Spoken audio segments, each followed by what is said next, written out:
you're all coping okay in lockdown and enjoying the slight easing that's occurring at the moment. This podcast is a little bit different to most of the ones that go out on the channel. It's the audio of a feature that's going out on the website with a fantastic multi-instrumentalist, Erland Cooper, composer. Me and Erland shared a really wonderful conversation over the telephone, really nice flowing, and I really enjoyed it, so I thought it would be nice to stick it out as a podcast. Adjust your expectations for the audio accordingly. It's not done on the usual kind of podcast mics that we deal with on here. It is just a conversation recorded over the phone. But I enjoyed it so much I thought I'd just stick it out as a wee podcast as a bonus as well. It's going to be going out on the website, www.vintagemusic.co.uk, in a couple of weeks' time. Erland has just released his third entry and final into the trilogy of work that he's done in his hometown of Orkney. And it's a really fantastic record, this third one, possibly the best out of the three. The previous two were these wonderful kind of transportive LPs, mostly without vocals, and he utilises the sounds of nature, the sounds of wildlife that he records, as well as the sounds of people, and all these kind of things that wonderfully relate to the island and really add to that, as I aforementioned, transportive quality that brings you there. And on his more recent one, we're kind of getting a bit more of his voice, which is really wonderful and adds this really nice edge to it and warmth and intimacy to the music as he introduces his singing. But don't just take my word for it. You can check that record out. It's Blether by Erland Cooper. It's available on all streaming services, available on vinyl, I believe, as well. If you check out his website, you can get copies of it and stuff on there too. But yeah, without much further ado, this is my conversation with Erland Cooper. I'm not going to pop in at the end like I normally do with gig announcements and that sort of thing. But what I will say is I don't plan on doing too many of these kind of remote podcasts. I'm working on a wee thing at the minute that's kind of the biggest podcast we've done yet in terms of length and the amount of guests we're having on, which is kind of related to lockdown and done remotely. But hopefully more on that soon. That should hopefully be up before the end of this month. But yeah, in the meantime, enjoy the conversation with Erland Cooper. Cheers.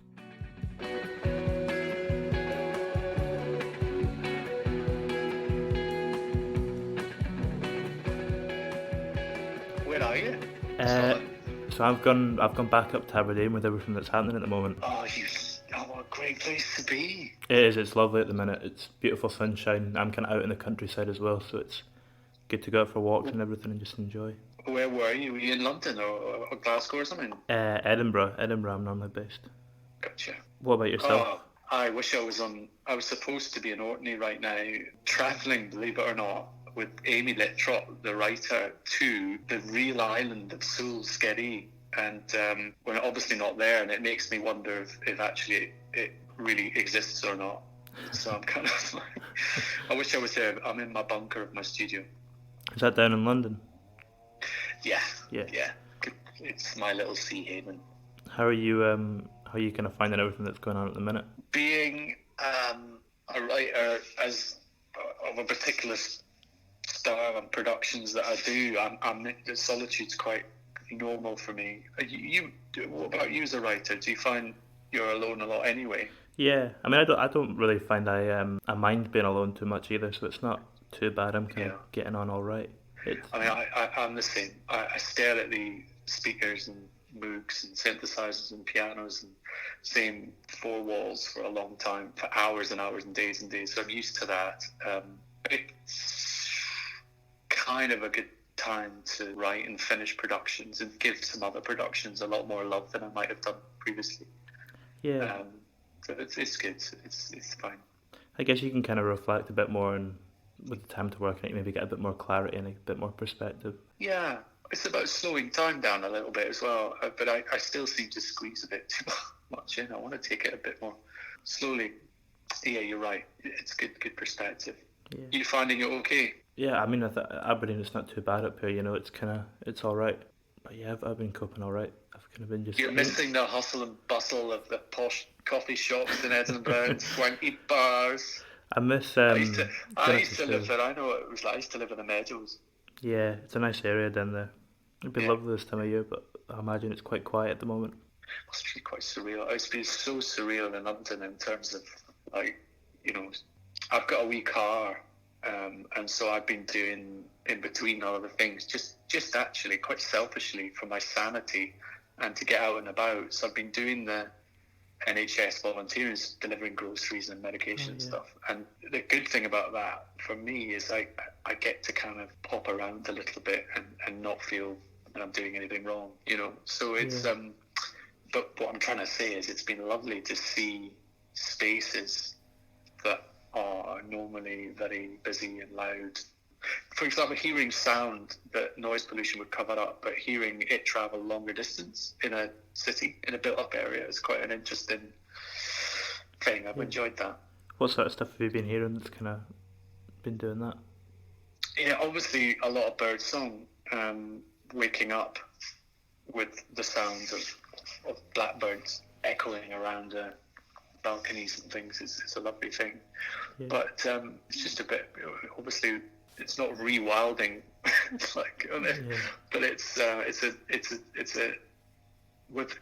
not necessarily more birds than there were before. It's just less noise pollution in other areas and more time to notice. So every day I get sent another wee text or a message from someone saying, oh my god, this fox is doing this, or there's a bird doing that, and I love it.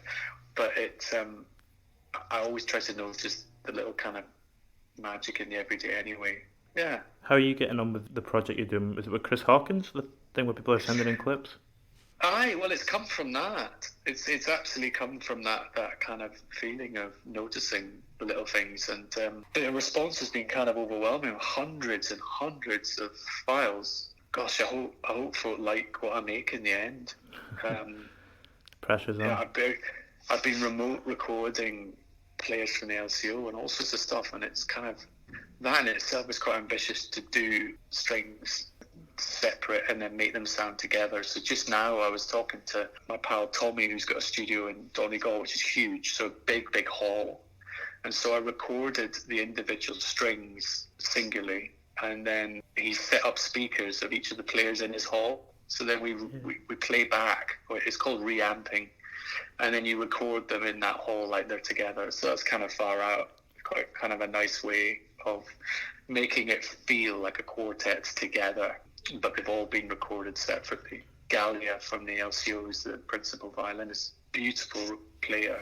Robert, who's the conductor. It's just been great. I'm really enjoying that kind of challenge of it. You're sifting through hundreds of recordings of loads and loads of birds, but also lots of kind of strange things as well, like coffee machines and farting.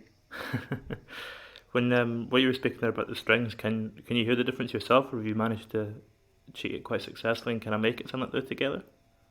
Does it work? Well, I spoke to him about an hour ago, just before you called, so I'm expecting the results in an hour. I'm confident the idea will work, because if you think about it, to me, you record a quartet together, what is it to you that makes them sound together apart from them looking each other in the eye? To me, it's the air vibrating above them. It's the because sound just is vibrating through the air, right? So for me, if you get those four players in the same room, their sounds are vibrating together in the same space. So with that in mind, four speakers, each of them playing back in the same room, should vibrate the air the same way. I think it might sound rubbish, but I'll give it a go. It's interesting to think about the science behind it, like what you're speaking about there, and how it all kind of operates and works, and all the things you wouldn't think about normally. Well, you would, but myself.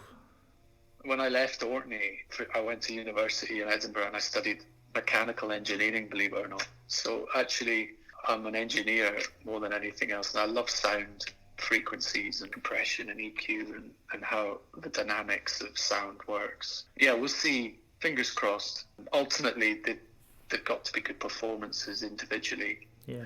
And the performance element where people play off each other's not there. So I've had to create that with dialogue, conversation, written notation, and trust.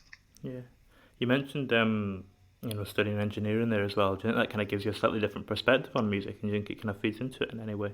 I think it does. I think it makes me look at sound as a process as well as a creative process. So this is a kind of physics. It helps play a part in terms of how you mix and how you work with sound and how different sounds work together. But look, I grew up on an island where I didn't have the opportunity to study music or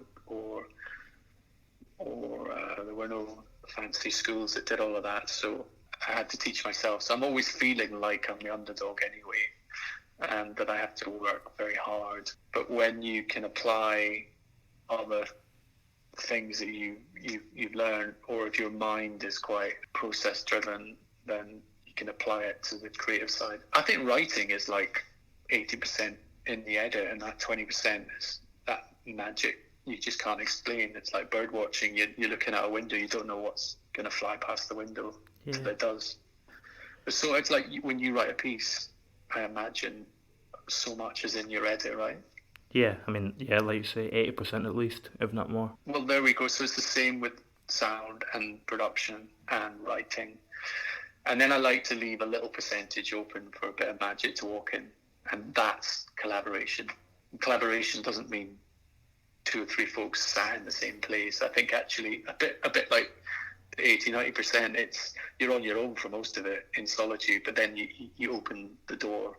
It's still open for you to, for it to change or for it to go somewhere or adapt.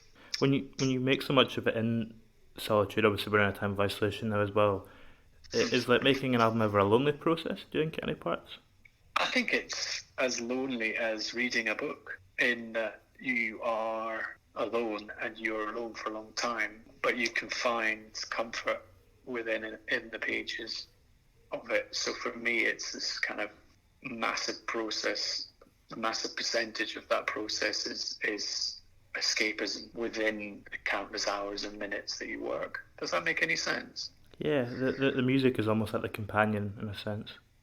Yeah, the music is a companion that transports you somewhere else for a period. And what you start with and what you end with are 2 vastly different things. And often what you start with and end with can be very similar. If that makes sense, you could do all this stuff in between to get back to where you started. Yeah, I guess it's all part of the process, though. It is, and the process is the bit that we should take enjoyment from when you're creating. And it can be painful as well, frustrating and annoying, tough. It's not biochemistry. It's not mechanical engineering. Yeah. It's opening yourself up to being conducive to making something and then editing it somewhere else. I mean, I guess as well that range of emotions that you go through in the process of making it a part of what makes it so fulfilling when you get to the end of it and you have that completed piece of work. It truly feels finished when you've got it, Alex. You've got that now. It now feels done, if that makes sense. So it's kind of the true feeling of completing it is not done until you've given it to someone. And then my brain moves quickly to the next part of the process. I mean, with the 3 albums that you've put out as well, you've kind of spoken about them, being as one. Was it a different feeling like finishing this one then, as opposed to finishing, the other 2? No, it was all done in the same. I would get to the end of the one and start the next as soon as I don't know, I'd describe it so, because the first record was a tool, really. I used it to just ease a busy mind. As soon as I gave that tool away, I started the next one. And it's the same process. So, because you sit on a record for a few months, but on that first record, I was using it for half a year, maybe longer. And then you give it away, so you start the next thing. But I've just kept it going, and I hope it feels like full circle, where it kind of ends where it begins, in a sense of sonically anyway, and from a narrative point of view, borrowing melodies from the first record and dressing them slightly differently, and Lottie's voice, for example, to me has always been the voice of the Gannet, and to hear that again on the final one, it all joining together, and even though this final one is about land, it's also about community, it's about voices, it's about people, which is why there's more words on it, I guess. Yeah. I mean, there's something quite comforting as well, like in the cyclical nature of the 3 of them. Oh, I'm glad you think that. It's certainly comforting to me to have that kind of nest of these 3, and it's done, and I know it's done, I know it's finished. Yeah, it's a nice feeling. They just, to me, they bookend each other, Yeah. With this record being, or the new one, being about, quite a lot about people as well. Is that the kind of aspect of Orkney that you find yourself most connected to and most resonating with?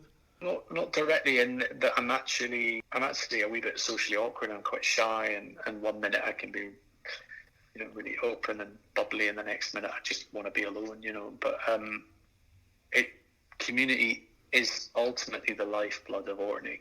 It's the people, it's the attitude, it's that magic what's the wrong word? It's the lifeblood is a better word.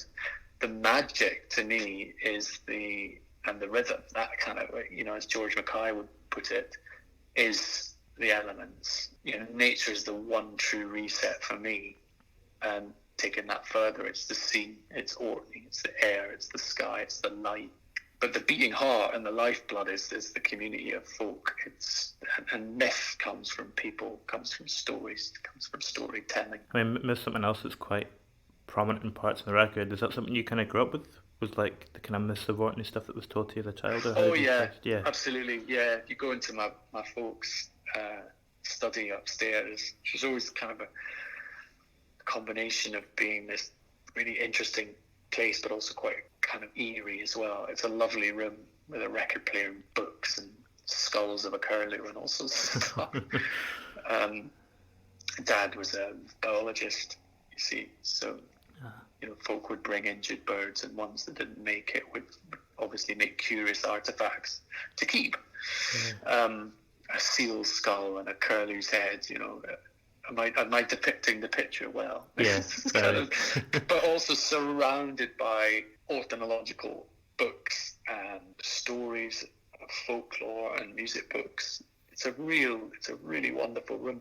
So I was surrounded by it, not just in terms of self-exploration, but also you were told stories. You would hear things, and certain things would resonate, and in making this that myth in particular of Heather Blether, which to me feels like a myth, a story created to perhaps deal with grief, was something that stuck with me, like the idea of a vanishing island, one that appears out of the heart, out of a sea mist, So I think that stuck with me, yeah.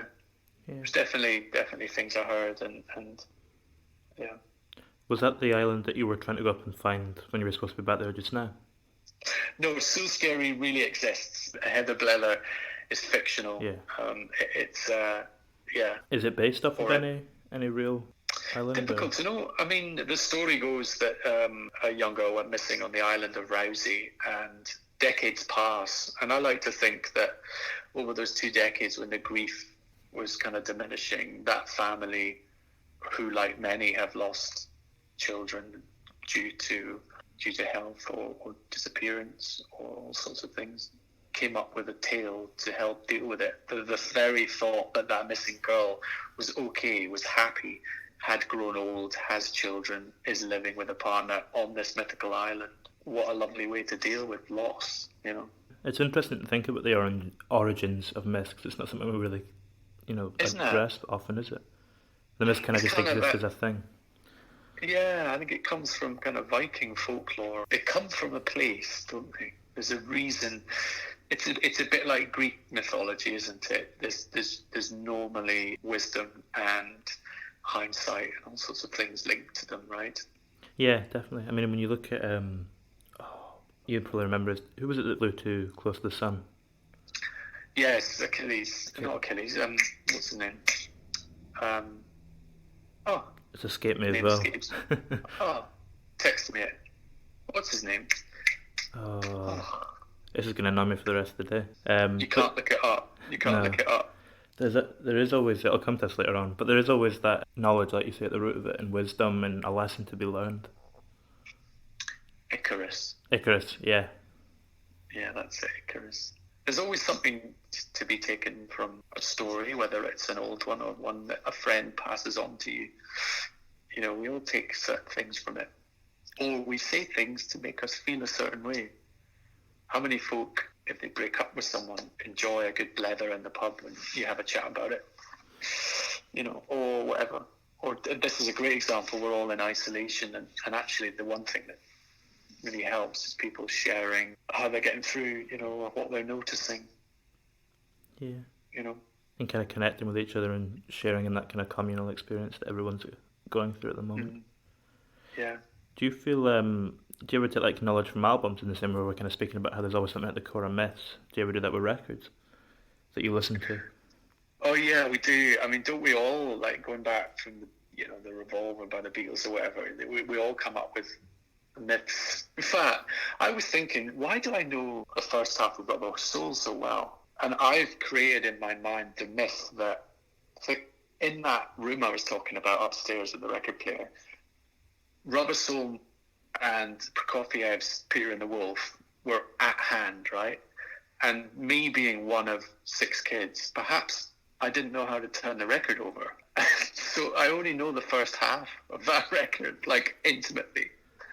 But I kind of like that I've created a story in my head it's not about kind of a short attention span. Maybe that's what happened. Maybe I physically, as an 8-year-old, did not, or wasn't permitted probably, to touch it and turn it over. So we all make stories up, don't we? Yeah. It's a nice thought. Is that record collection still exactly the same, still preserved in the same? It is, funny enough, it is. It's still there, from Leonard Cohen's Bird on a Wire all the way through to Garfunkel and Prokofiev. It's great. It's a lovely collection. It's not massive, but must be a good 100 records, I think. To come back to your own album as well, we were obviously speaking about, the importance of people and myth that kind of runs through it. And again, you have, these interspersed kind of clips of dialogue that you've taken from your own interviews and others.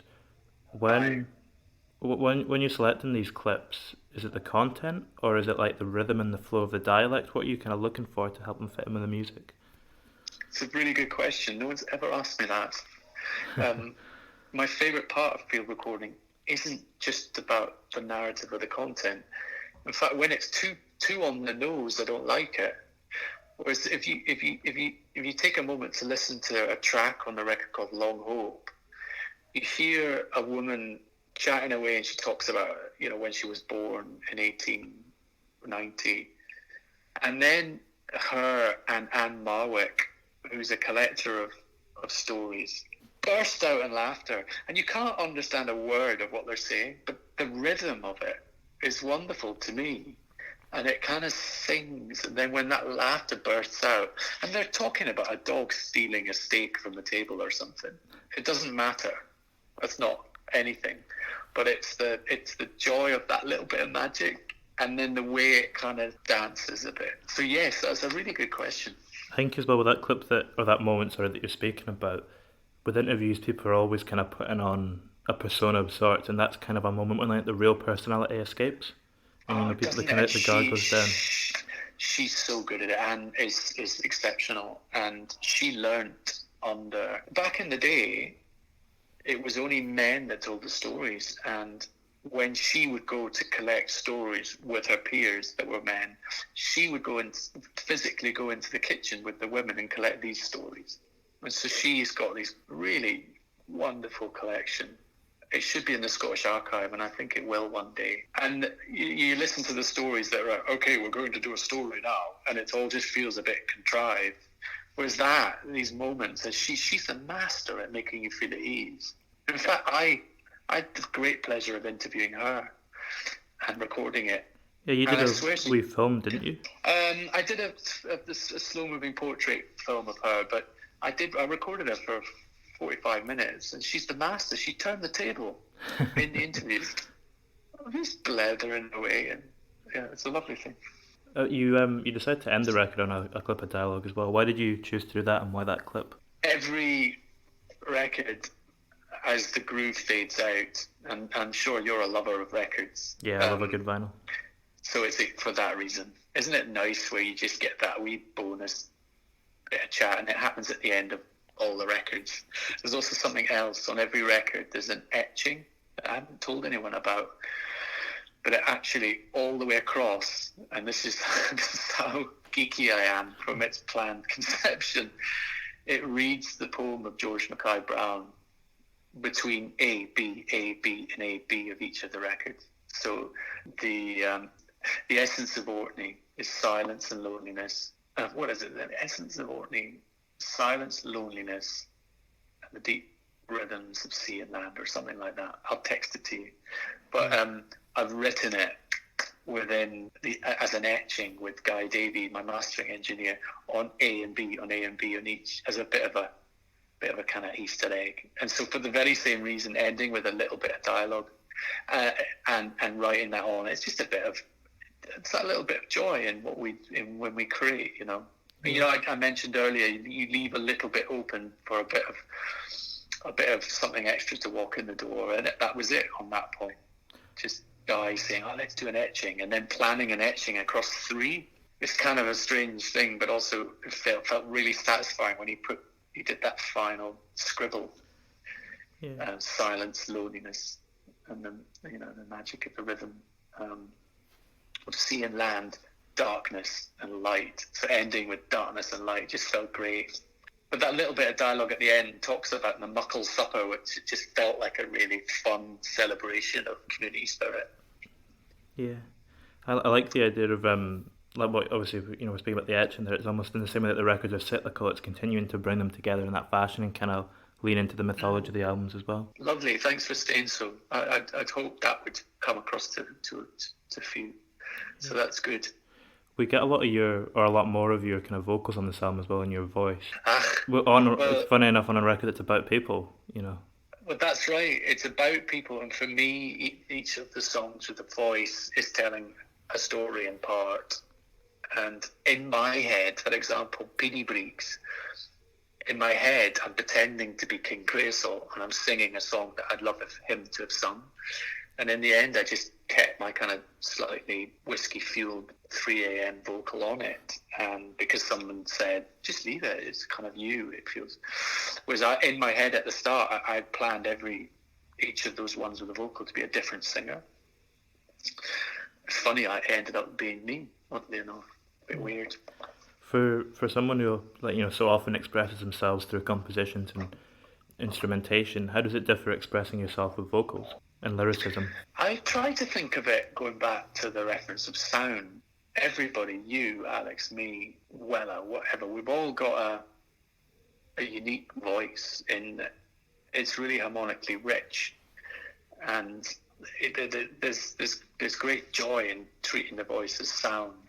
And so to kind of cull the vocal all together on that first record, because a vocal felt like, in Soul and Goose, it honestly felt like a plastic beach ball on a landscape. It just felt so out of place.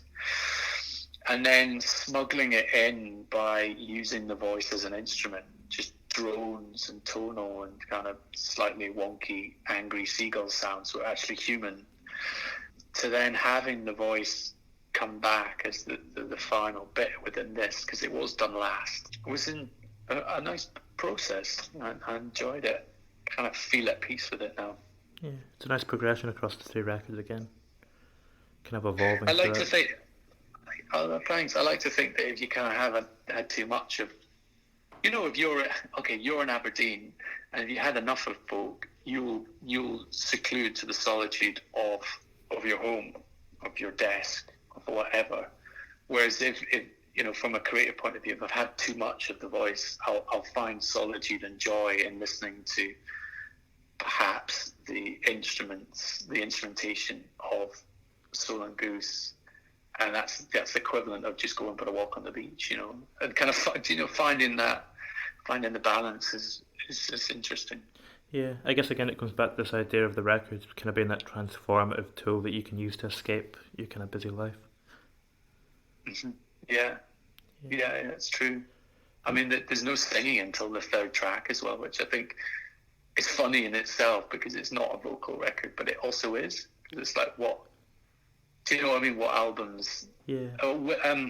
East India Youth, what I loved about that first album of his was that his vocal didn't come in until like halfway through the 3rd song on the album, and then you get a vocal.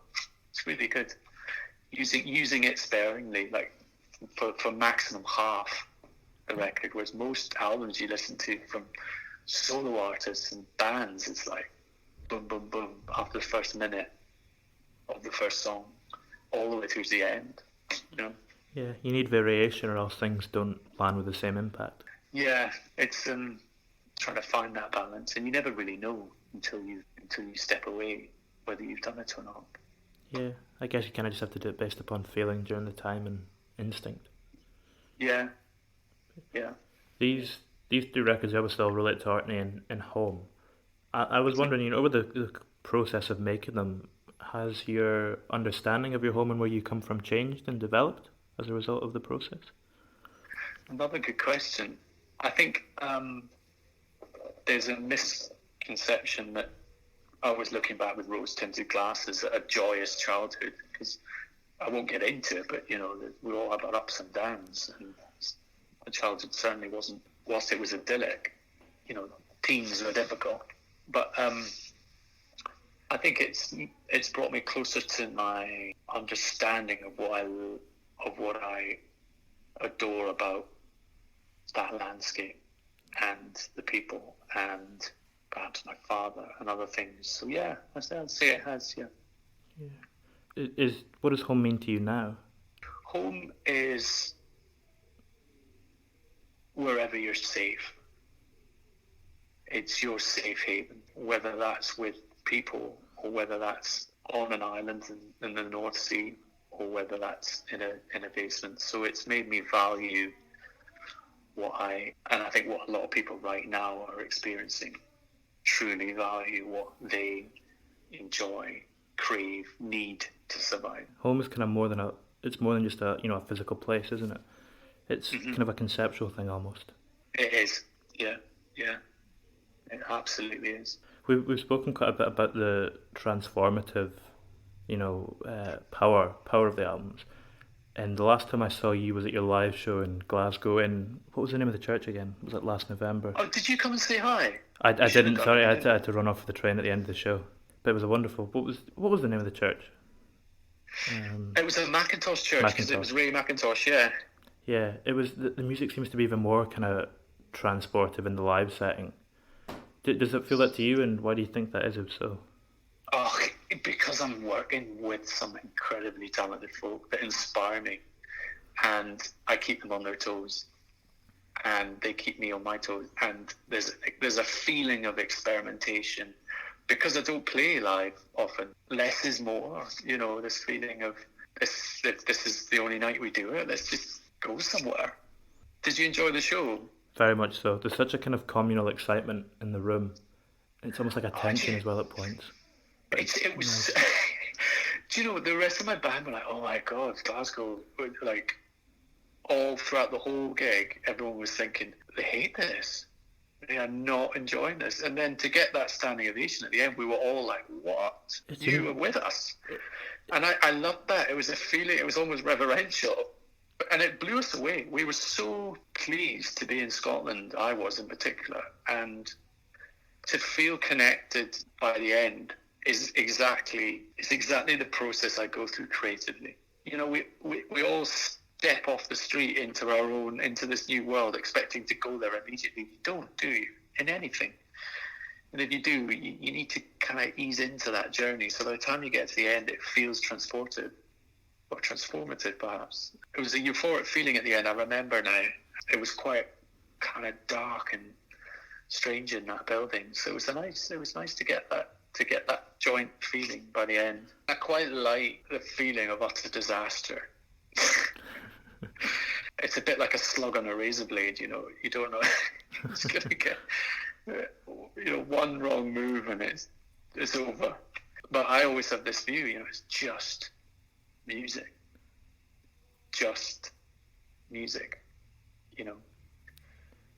It's okay. And however stressed you're feeling or anxious you're feeling, keep reminding yourself of that, and you'll get to that place that you get to when you make this thing in the first place. Yeah. And that has been my greatest discovery in live, because I didn't expect that. So it's been really nice feeling. Yeah, quite a rewarding thing that you've learned from performing live. Why did you feel the performance, everyone was hating it that night? Because it felt like a completely different atmosphere in the audience. I felt like everyone was connected and really resonating with it. I think, to be fair, we couldn't see properly.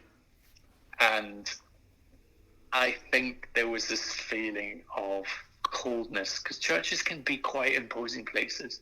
And actually the Glasgow audience, it might have been a Sunday night as well, there was a kind of rigidity at the start, which maybe you felt, maybe? Yeah, a little bit. I think as well, it was, like you said, it's kind of grandiosity about the church, isn't it? And it was like I think it was November, wasn't it? Like a cold November night. Yes, it was, yeah. I felt like everyone kind of opened up over the course of the evening though, and it kind of relaxed, if you know what I mean. Exactly, a bit like that's the process I go through. So it's a bit like get the fire on and let's have a chat. Let's have a beer. Have some food. Feel a bit better. Don't worry, it'll be all right. Yes, I think we were feeling the same as well. That cold November night. Yeah, I love the part in the middle of the set where you turn all the lights off as well, and then as you kind of play, they slowly start to creep back on. Oh, yeah, I really enjoyed that. Became a process that I think I'm going to keep experimenting with. And I wanted to do the same at the Barbican Hall with 2,000 people. I just keep doing that as a thing because it's really awkward and really enjoyable and interesting to me anyway. It's interesting the difference light makes in a show when you completely remove it, what it kind of does to the atmosphere. And it kind of just brings it straight back to the music, doesn't it? It does. It's like kind of, it's. Have you ever been in your car at night? I shouldn't say it really, and you turn the lights off while you're driving on the road just for a split second. Have you ever done that? I've not, but I imagine it would be. Do it next time, and think of me. You scare the shit out of yourself, but it's that feeling, and you very quickly flick it back on. I'm not saying rush out and do it all the time, but I sometimes do it. Like if you were on a country road or something, flick it off and flick it on. It's really kind of that feeling of like, ooh, it's a reset moment. Yeah, it must almost be a bit ghostly though, is it not? You kind of feel like you're kind of floating through the countryside, yeah. Yeah, I mean it's only a split second, but you feel like an owl or something. It's a good thing. Yeah, it kind of gives you a different perspective, I guess, because if you've driven in a car your whole life with lights on and you suddenly turn them off. Yeah, because think about it. When you walk at night, you slowly immerse yourself into the darkness. So doing what we did live is the same thing. It's a physical flip of a switch. You don't get an opportunity in life to do that much. So then you do it and then slowly, calmly bring yourself back in.